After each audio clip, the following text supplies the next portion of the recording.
Welcome back to Beyond the Bar podcast, where we delve into the personal lives and passions of extraordinary individuals beyond their public personas. I'm your host, Denisa Tova, and today I am absolutely thrilled to be in conversation with the incredibly talented Carly Reeves. Carly is not only known for her dynamic acting in commercials and films and TV, but also for her ability to persevere through, I'd say, unique challenges of the entertainment industry. And, with a life that's been touched by being related to, I'd say, massive movie icon and a personal story full of ups and downs. Carly is here to share her journey with us. Carly, welcome to the show. Thank you so much. That was such a nice intro.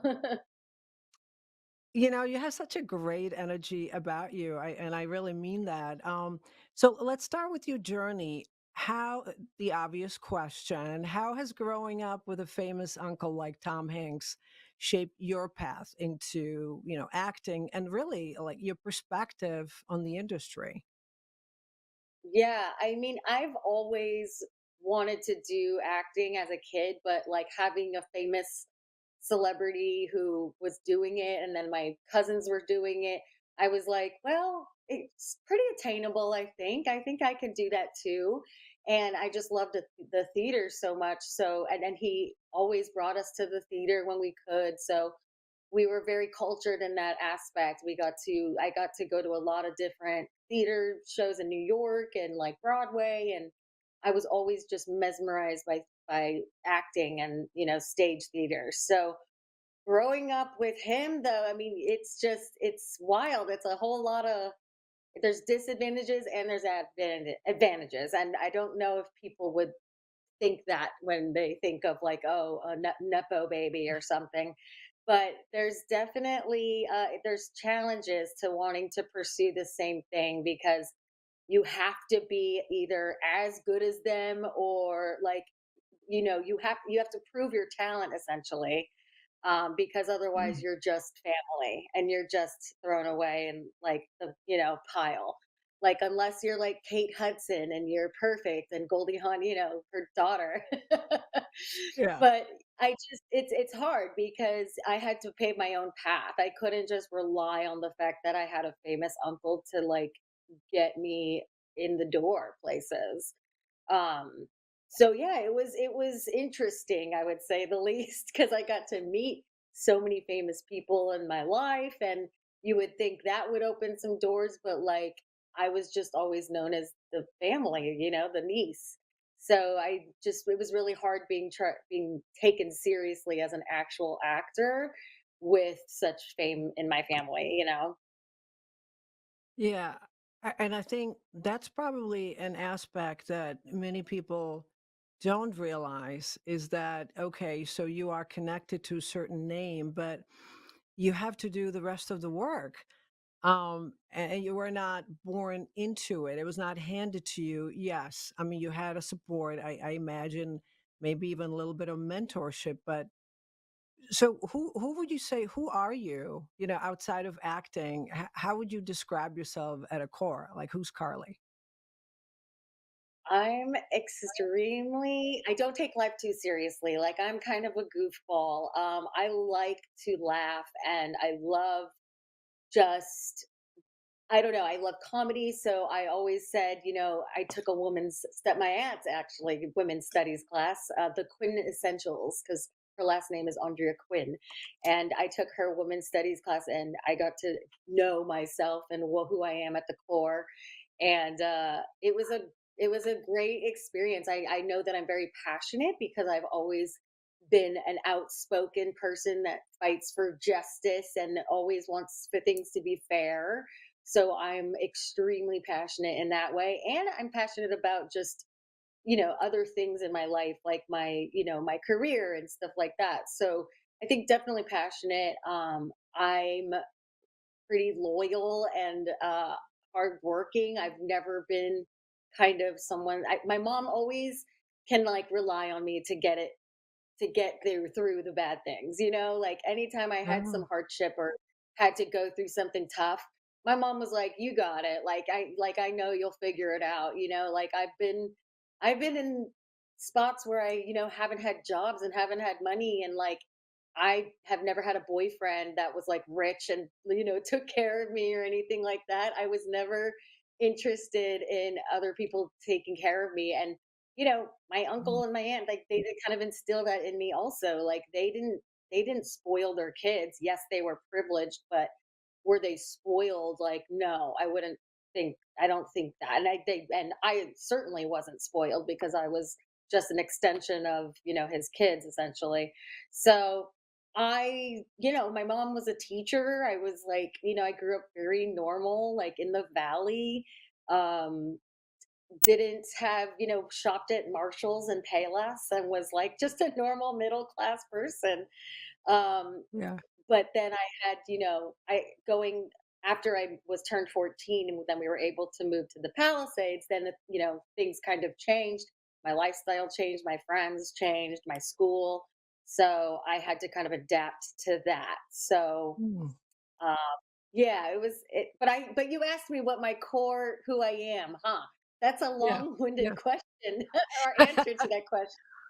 I guess I would just say No. yeah, very kind, I'm funny, I love to, uh, you know, just not live so seriously, but I'm spiritual as well, like, I do a lot of self-reflection and self-awareness, and, I've had to do that because I've, had issues with, loving myself, in the past and stuff like that, so I've had to kind of work my way through that and find out my worth and all that, so, you know. Mm. No, that is beautifully said. It's easily said than done. Doing a lot of self-reflection. I think many people are trying to do that, and because we get stuck in our mind, and it's either we're dwelling on the past, we get anxious about the future. How do you think about your self-worth now? Where are you in terms of loving yourself? Because that's not easy. No, I think for the longest time, especially in my 20s, I was kind of going through this like party stage. I was kind of the party girl. I didn't really like have good male relationships. I, didn't think about a husband back then. So I was just dating guys that were completely not worth my time or anything. I went kind of in a bad crowd for a while. So I kind of had like a rough 20s and stuff. And I got in trouble a lot. And so I had to basically buckle down and be like, okay, Carly, like, what are you doing with your life? And why are you going through this, this, self destructive path? And so I Yeah. basically just realized I needed to stop all the bad habits that I was doing and just start a new, like, fresh outlook on life and not worry about FOMO and not going out and stuff. Like, I don't even like going out anymore. It's because I just, I don't go out after the sun goes down Yeah. because I just am Smart. over that stage. It might just Yeah. be like me getting older, who knows? But I definitely had to figure it out it later in life that like what's important, and then like it was almost too late because now I am ready for a serious relationship. I do want to have a family and settle down. So it's like, oh, I just wish I had figured myself out earlier because no one wants to date anyone who doesn't know who they are really.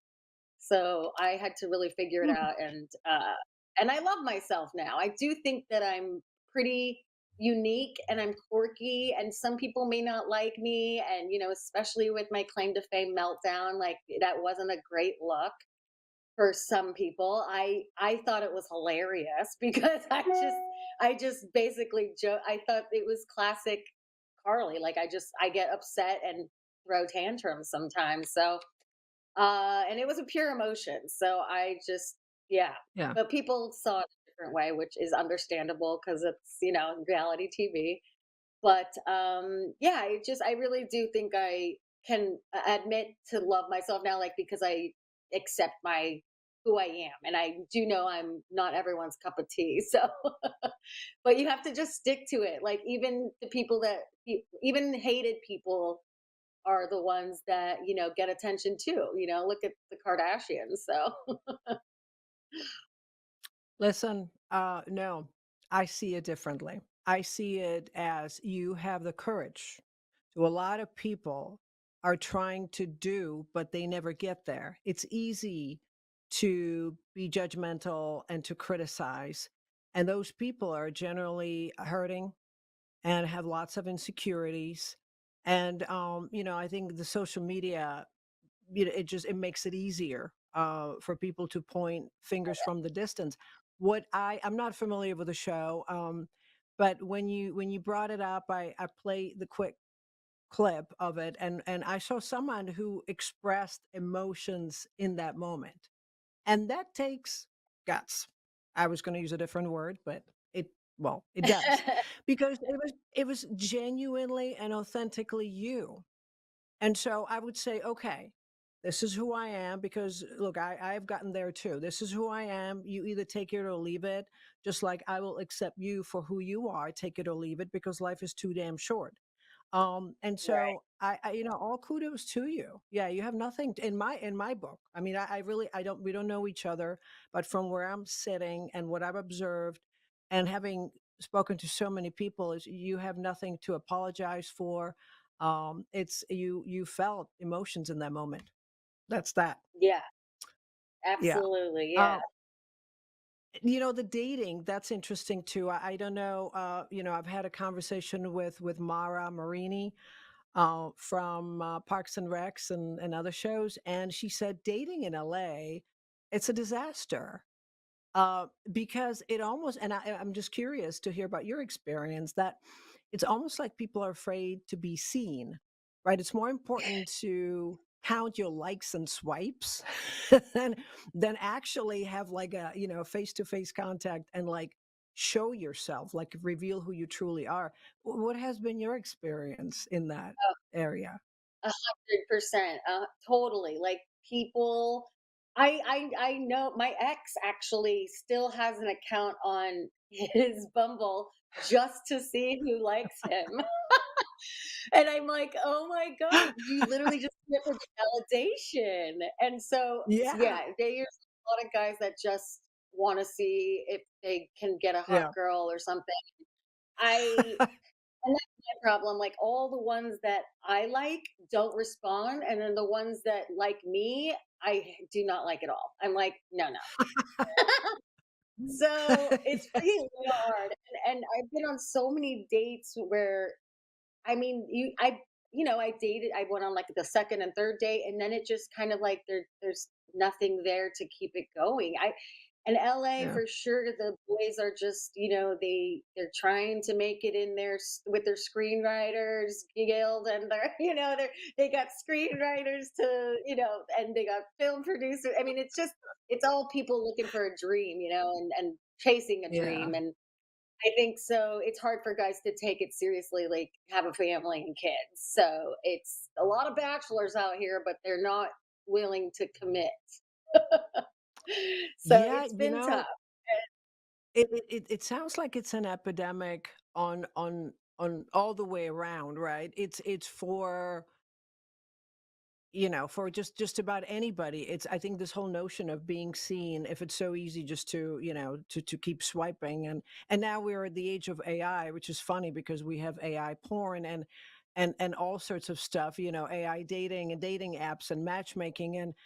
And why should you be leaving your living room, right? If you can sort of create this like this like a makeshift life. But even like, these romantic movies, it's almost like a porn, because it's just a fantasy. It's like you have to do the work, I think. And you said it, you've done your work. You said, listen, I worked on myself.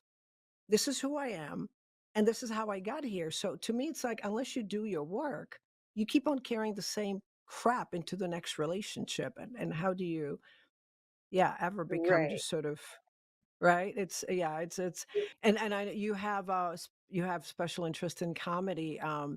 And I'm curious, like, if you were to play a role of a lifetime, what would that be? Oh my gosh. Well, there's so many that I like, have always dreamed of getting is like a sitcom role, but because TV I feel like is almost on its way out, Yeah. I would be more happy with like a series regular on a really great Netflix show or something. That would just be great. But I'm so into comedy, so I feel like TV, network sitcom, like that's probably more my thing. But I could also, be like a Leslie Mann character and just do like comedic uh films and be that girl. But I'm just because I'm getting so many mom roles these days, it's like I might as well just be a mom since I'm even though I'm not a mom. But yeah, that's what everyone thinks I look like. So I would probably be a mom in some show. Maybe like a Modern Family or something. Like, Yeah. Julie Bowen. I love Julie Bowen. I think she has a great role in that. But, I definitely I don't know. We all wanna be the lead, right? I mean, that would be the dream, Yeah. right? Get the Academy Award for being the lead. So, but, No, I don't can't give up on beggars that. can't be choosers. I'll take anything. I just wanna be a successful even if it means I'm just not even a known actor, but I have consistent work, I would be completely happy with that. Because Mm, the fame isn't everything. Like, I just yeah. wanna be a working actor. No, it's the hustle and the perseverance. I mean, you really are being real about that. Let's talk about rejection and perseverance in acting. Can you think of a specific instance, of a rejection and how basically how it was particularly challenging and how you overcame it? Oh my gosh. Yeah, I one comes to mind. I don't know why this popped in my mind, but I just my horrific stories of some of my terrible auditions, like I had to go into the office for a soap and I had to audition at this woman's desk and sit at the chair. It was like before, this was a while ago, like in 2000s or something. So I remember just sitting there and she's like, "Why are you here for this role?" She's like, "You're way too young for this role." Or so I was like, "I don't know. My agent sent me out, like whatever." So then I like do the role and then I was like crying, but I had to cry, but like my lip was like quivering. She was like, "What are you doing with your quiver? Like that's not natural. Like don't do a quivering lip." And she was so mean. And I just, like, was in my car after that audition, like, crying, crying, crying, like, Mm, it was so bad, and there's been some terrible where you just know you just did not do well in that audition, and then sometimes you don't think you do well and you get it, so you never do, can't tell, but sometimes you do, yeah. and, it's just tough getting that or getting rid you what I've learned is like it is a numbers game, like and now that I'm Mm, older and I kind of know who I am as an actor and as a person, you are way more like uh relaxed in front of it with auditions. I when I do auditions now, I don't, stress on them too much. I just you know, get the sides, figure out, the basics. I don't want to get like too crazy because I used to be like, oh my God, do all the notes and do everything and like mm, and that is helpful, but there's so many auditions that you're doing now and they look at and it's just like I just do my best and like send it out there and never think about it again. You can't like dwell on it. But, yeah. yeah, there's been some hard ones where, I went in for, like, soap opera, like, big series regulars, and I'm like, "I would love to get this," and I never thought I was, like, w were I was belonged at those auditions, but because I would look around and they'd be, like people I'd recognize and stuff, and I'd be like, "Oh my god, this is so cool." But and then I auditioned, but I had to, like, I didn't have as much confidence, My self-esteem and Mm, my confidence back then when we were doing in-person auditions, it was not as good as it is now because I just didn't know who I was or who I was supposed to go out for. I was going out for blonde bombshells, and I wasn't really that. Like, I was pretty, I guess, but I wasn't, like, mm. that girl that's like gonna be that sexy, like slow motion, like girl walks out of the pool kind of thing. Like, no, I was like quirky and funny. Like, I wanted them to see Yeah. my funny side Yeah. and the weird, the weird and the funny. So that's who I realized I am. I'm not. the sexy girl that people saw in my headshots or whatever. And I was trying to always put that on because that's just a lot of the roles I got, Mm, but I just never picked those roles. I just auditioned for a lot of them. So it's really weird as an actor when you come to grips of like who you are and then mm. what you're good for. You're not going to be good for everything. And I hate when actors are like they submit to literally everything in their age range. It's like just figure out what you're good at and submit that. Wow, you know what? That is actually a great advice. Is is just because it seems to me like the more that the role is in line with who you are authentically, the better you'll be able to perform in that role. Like you said, it's so funny when you mentioned the girl in a slow motion walking out of a pool or door or something. I was thinking about Yeah. the Christmas Vacation with Chevy Chase, and, I and just then saw that movie recently. That's so funny. oh my god, it always just cracks me up. But that is actually a great point. Yeah, you look at some actors and you wonder, well, they're kind of typecasted, but maybe they're not. Maybe that's just what they are good at. That's what they enjoy. A lot of guys in there like action roles. That makes sense. Wow. It's just Is there? important to just know what you are good to go for. Like, you know what I mean? Instead of just being like, Yeah. oh, like submitting to everything and not having a Yeah. specific focus on who you are. Hmm.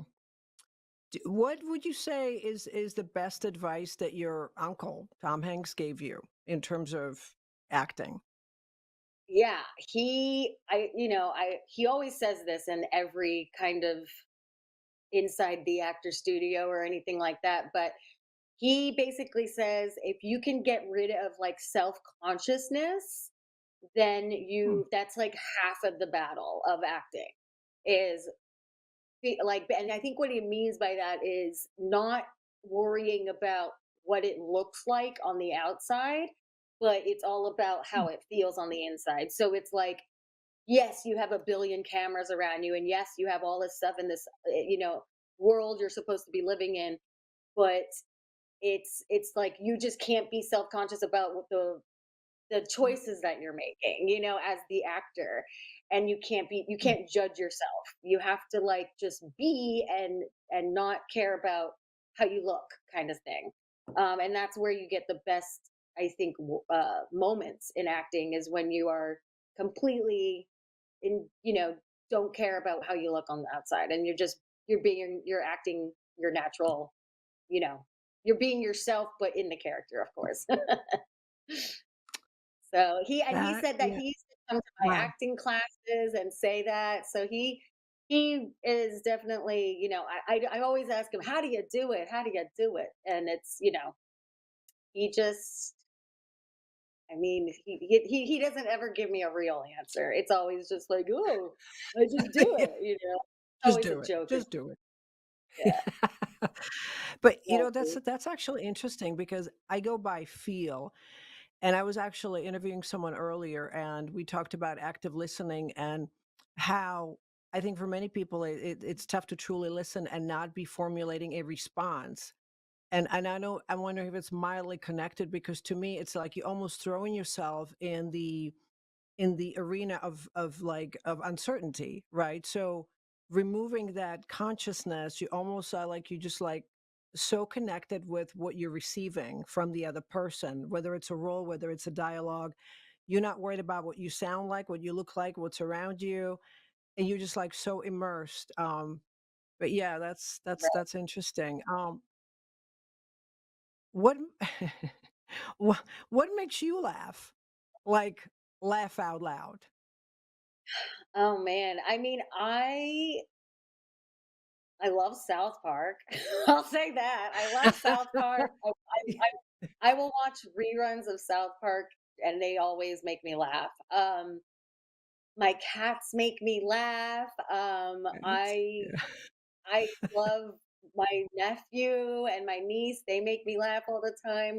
Kids always say the darndest things. Yeah, Um, honest. and I just yeah, I love laughing a lot. I laugh at cat videos all the time. Like I I'm a big believer that laughter is healing, and it's Yeah. really good to laugh. I think that if you just laugh, it will heal cancer or something.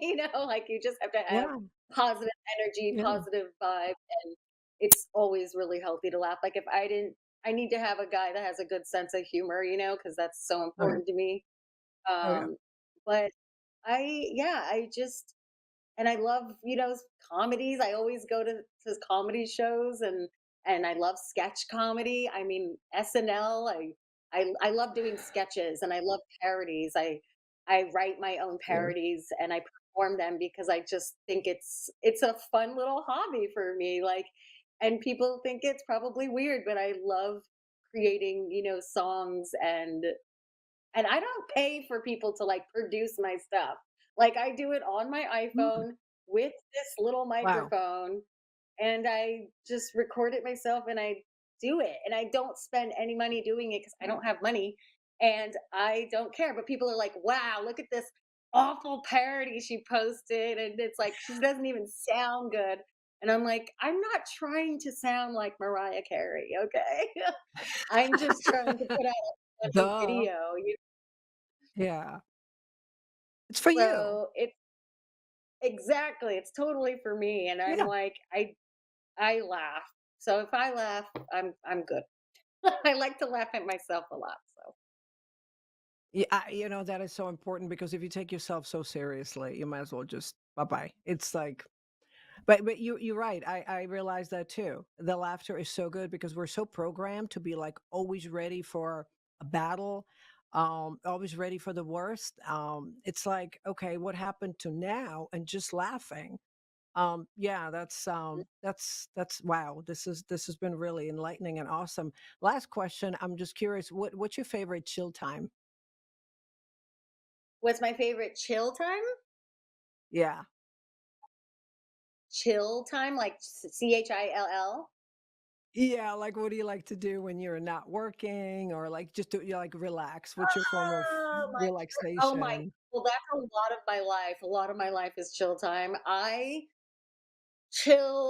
love reality TV. Like I know it's so silly, but I've been watching some shows for over 10 years, Like I've been following the same people for so long. So I love watching my reality TV shows. Bravo, you know, I even used to work at Sir in West Hollywood, so it's like Wow. Vanderpump Rules is kind of like it's next door neighbors to me, so I feel like I have to watch that show because it's so close to home, literally. And and I just love all the competition shows. I just finished the Squid Game competition show, which was so awesome. And I like I said, I love like doing my parodies. I love doing I love looking for work for voiceovers because I love doing little voices, like animation and stuff. So sometimes if I can book it, I would love to do more, voiceover stuff because people say I'm really good at that. And they think I'd be good at stand up. So I might one day try stand up because I think Awesome. it's just something that's always been there. And I have a lot of material with all my dating stories, so I can be relatable in that way, so I'm thinking that might be a good road for me as well, but right now, if acting, comedies, reality TV, whatever comes in my lane, it's like, I will go. I will follow. Yeah. Wow. You are so I am it's been an absolute pleasure because there's this era, or I should say aura of authenticity that just permeates. You really I have a sense that, you are who you are, here who I'm seeing and hearing. And so it's been an absolute pleasure, diving into your story and who you are, getting to know the person behind the screen. And so thank you so much for sharing your story. You so much. You're so sweet. This has been a really great podcast. I really enjoyed it.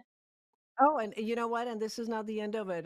I will have you back, and we'll talk dating, and we'll talk everything life, and finding yourself. It's really important. And for our viewers, inspired by Carly's authenticity, just like me, and to follow her journey in acting and life on her social media, click on links posted below. And remember to subscribe to our YouTube channel, Beyond the Bar Podcast, and follow us on all social media. And until next time, stay inspired and stay curious.